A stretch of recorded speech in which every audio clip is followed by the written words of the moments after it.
কর্মের ফল কখনো কখনো এই জন্মতেই আমরা পাই, আবার যখন না হয় সেইটি আমাদের সঙ্গে করে যায়, এবং সেই অনুযায়ী আবার আমরা ফিরে আসি, ফিরে এসে আবার একটা শরীর গ্রহণ করি, করে ওই কর্মগুলোকে আমরা কমপ্লিট করবার চেষ্টা করি, আবার নতুন কর্মের মধ্যে ঢুকে যাই।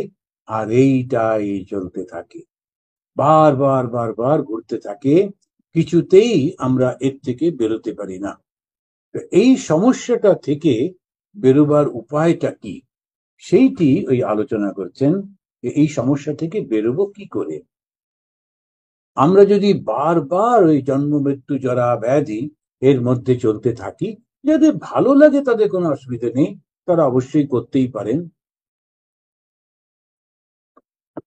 কিন্তু যাদের ভালো লাগছে না, যারা এটা বুঝেছেন যে কিছুতেই এইটা থেকে আমি বেরোতে পারছি না, তখনই সমস্যা। এখন প্রশ্ন হলো, এই যে বাঘ, এই সিংহ, এর এই সমস্ত যে পশু যারা, পাখি যারা, সরীসৃপ যারা, এদের কি কর্মফল হয়? না, এদের কর্মফল হয় না।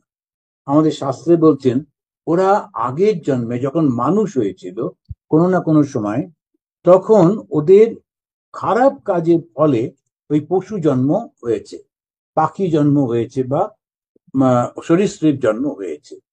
কোনো প্রমাণ আছে? হ্যাঁ, প্রমাণটাই হচ্ছে ভগবান বুদ্ধদেবের জীবনী। ভগবান বুদ্ধ, তিনি 500 বার জন্মেছিলেন বুদ্ধ হবার আগে, বুদ্ধত্ব লাভ করার আগে।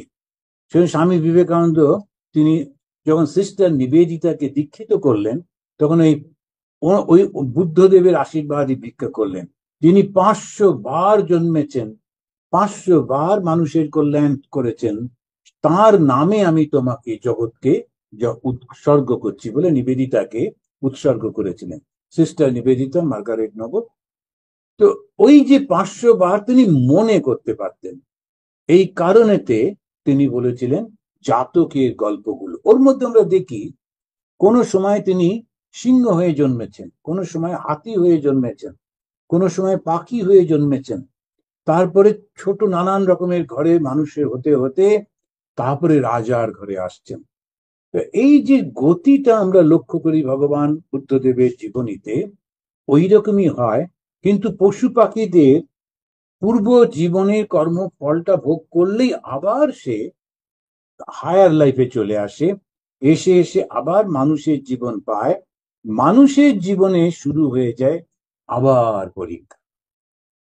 কিন্তু যখন একেবারে অতি সাধারণ ধরনের মানুষ থাকে, যেমন জঙ্গলে যে যারা ট্রাইবাল থাকেন, অতি সরল সাদাসিধে, তারা, তাদের এক ধরনের কর্মফল হয়।